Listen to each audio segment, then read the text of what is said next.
Hello people, back once again with another episode of ELAVI Truth TV. This time I'm going to be going a bit more into the media and how the media uses these fake stories to manipulate our emotions, to direct our thinking and to basically mock us, really.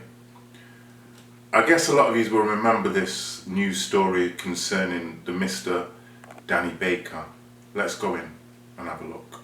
Made a blunder, pretty much paying for it.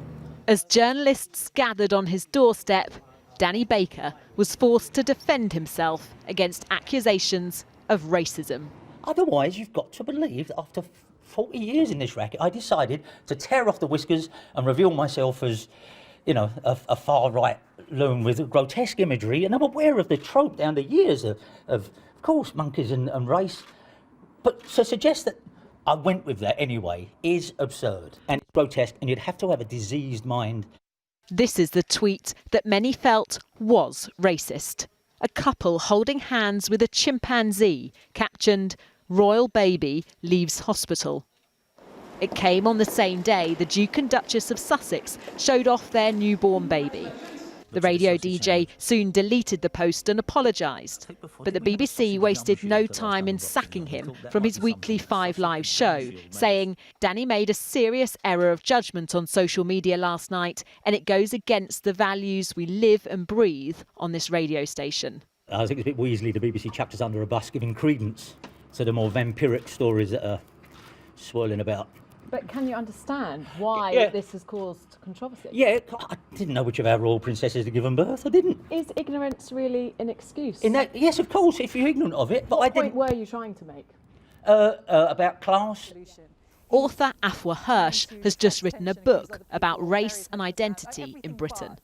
Even if you take Danny Baker's so-called apology at face value, ignorance is not a defence. There's no excuse to not know about racism. We all live in a racialised society, and I think everyone, particularly people in a public position, have a responsibility.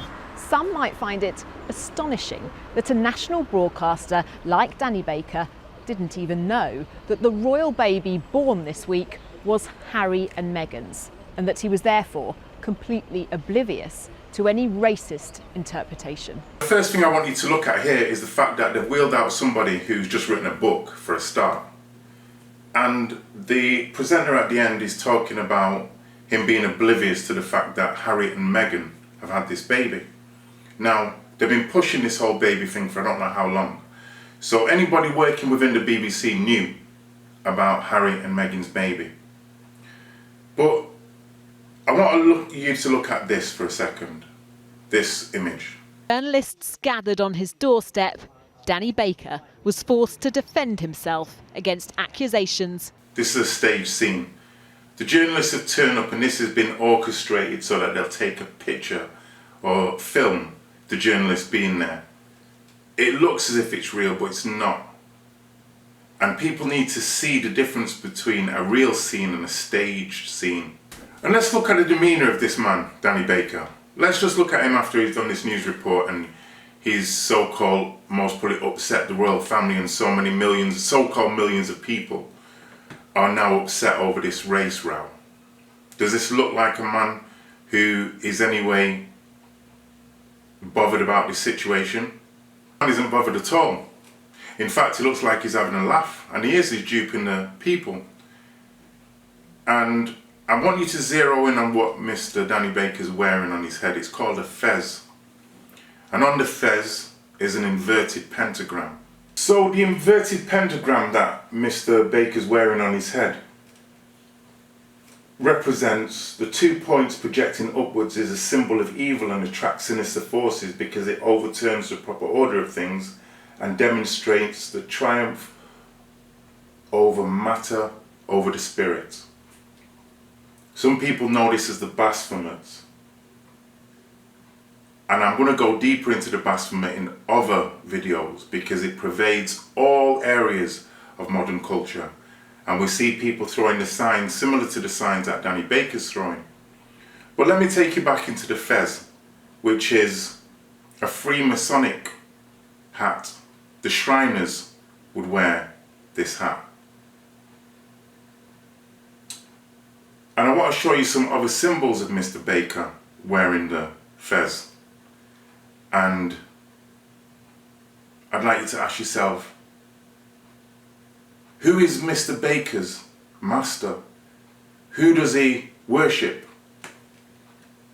When he's talking about he wants to be a holy man, wearing a one-eyed symbol on his fez. Just questions that I want you to ask yourself. And then ask yourself, what is the true nature of these fake reports where people are being psyched, psychological operations? They're being programmed to think certain things, and in this case it's about race. Okay, I want to just take you a little bit deeper into something else before I tie this up. This is a guy called Sir Tony Robbins. People might know him from comedy stuff. He's doing a report on Freemasons. Let's go in. That building is shrouded in mystery. I'm Tony Robinson, and I'm on the steps of the United Grand Lodge of England. I'm here because Ancestry has just published online 2 million historic Freemasons membership records, and I've been given exclusive access to this place.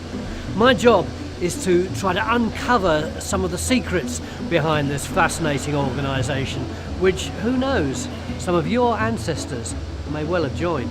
Do you see the pentagram on the floor, people, in front of the Grand Lodge? Do you see it on the floor? Hi, James. Hi, Tony. Welcome to Freemasons Hall. James, are you giving me a secret handshake? No, we do use handshakes and signs and passwords in our ceremonies, but we would never use them outside the lodge. So there's the first myth examined. Didn't take long, did it? There is a secret handshake, but according to James, it's actually not really important. This really is a fantastic room, isn't it? This is the Grand Temple of the United Grand Lodge of England, the oldest Grand Lodge in the world. It must look really great when all the seats are full and that organ's playing. I know what people are going to want to know. Do you ever see celebrity faces here? Are there famous Masons? Well, you're here. I'm not a Mason, though. Well, celebrity is completely unimportant in Masonry. Everybody is equal. But there have been famous people who've been Masons. Peter Sellers, Oscar Wilde, Winston Churchill. James, come here a minute. Look at this throne. I'd need crampons to get up on this. Surely all this implies that you need to be of high status to be a Mason. Well, this is definitely a throne. It was built for the Prince Regent, later George IV, as the first Royal Grand Master. But don't be misled. Any person of any race or profession or social status can become a Mason as long as they're male and over 21 years. Well, that's certainly busted a myth, isn't it? Do you see it, people? Do you see what I was trying to show you there, or did it slip by you? Did you see the eye over the pentagram? The eye is the God that they worship. The one-eyed God. The all-seeing one. That's who these people worship, the Freemasonic people. That's why Baker's got this thing on his fez. And that's why this whole story is just a programming for the people. Distraction from what's really going on, to program our minds with nonsense and to keep us mind controlled and subdued. Let me show you this person who looked like they just brought her out of Wakanda. Black Panther. She's an employee of the BBC and she's playing along with the Psyop. Let's see what she's got to say. Personally, I think maybe he didn't think before he put that tweet out. But what I do know is it was very upsetting. It was very disturbing, shocking as well, that somebody like himself, anybody really, could put something out like that and think it was okay and didn't have any sort of racist relation to it. If someone makes an honest mistake, then apologises, isn't that enough? I actually don't think it was really an apology. I think somebody told him, oh, what you said is incorrect, what you tweeted is incorrect, so you should maybe say something or take it down. Yes, okay, he took it down, but his apology wasn't, for me, wasn't really an apology. And I don't think it's right, and I think subsequently what's now happened is correct. Did the BBC have any choice? Absolutely not. I think they had to do what they did. I think you have to set a precedence for everything. Wow. Why I find this so shocking myself is because the BBC, the media, the so-called custodians of moral, the moral standpoint that they're taking now is, you know, we're so outraged at this. First of all, this woman here, the only reason black people are going to be upset about this whole psyop is if we identify with monkeys. And that's what they're doing. They're trying to get you to feel outraged because they want you to identify and align yourself with this nonsense that's been going on for so long. If you know who you are, then you wouldn't be upset about this in the least.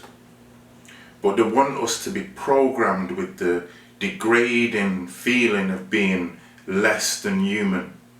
And that's what these people are being outraged about.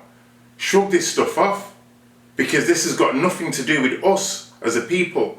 And furthermore, if we're actually coming from the standpoint of being humans, then nobody should be identifying with this, because it's the media who's putting it out there. It's a media-fueled story. You don't see normal people in the street. They're not going to normal people in the street and saying, how did you feel about Danny Baker's thing? And if they did, many of those people would be speaking from the standpoint of what they've been programmed with. Now, the final point I'm going to make is this. The royal family don't care about race, they care about bloodlines. And if Meghan Markle was a normal person from my lineage or other black people's lineage, then maybe there'd be a point to this story. But the fact is this, and I'm going to close with a little bit of footage that the media are tricking us with again. She's part of the bloodline. She's related to this man and others such as Shakespeare. She's related to them. That's how it works. They don't think about race, they think about the bloodline. Prince Harry and Meghan Markle are cousins. And I want to close with this clip to show how the media tries to pass it off as some happy coincidence. There's no coincidence. Orchestrated. This is ELAVI signing out for ELAVI Truth TV. Wake up, people. Power up, people. Take back the control that these people have over our minds. Take it back. Yeah. It's a new day that's dawning. Out. Harry and Meghan are technically related. So this was an investigation done by the Mail on Sunday. They are distant cousins related through a late 15th century ancestor of the Queen Mother. Now that bloke's called Ralph Bowes, and he lived 15 generations ago as High Sheriff. It's not that far back, is it? 15 generation? 1480. 1480. But still. You think it was going to be... You can see the similarity now, can't you? Hundreds of... Yeah. Just see the similarity between them. The family I bet resemblance. they are delighted with but that no, story. You're right.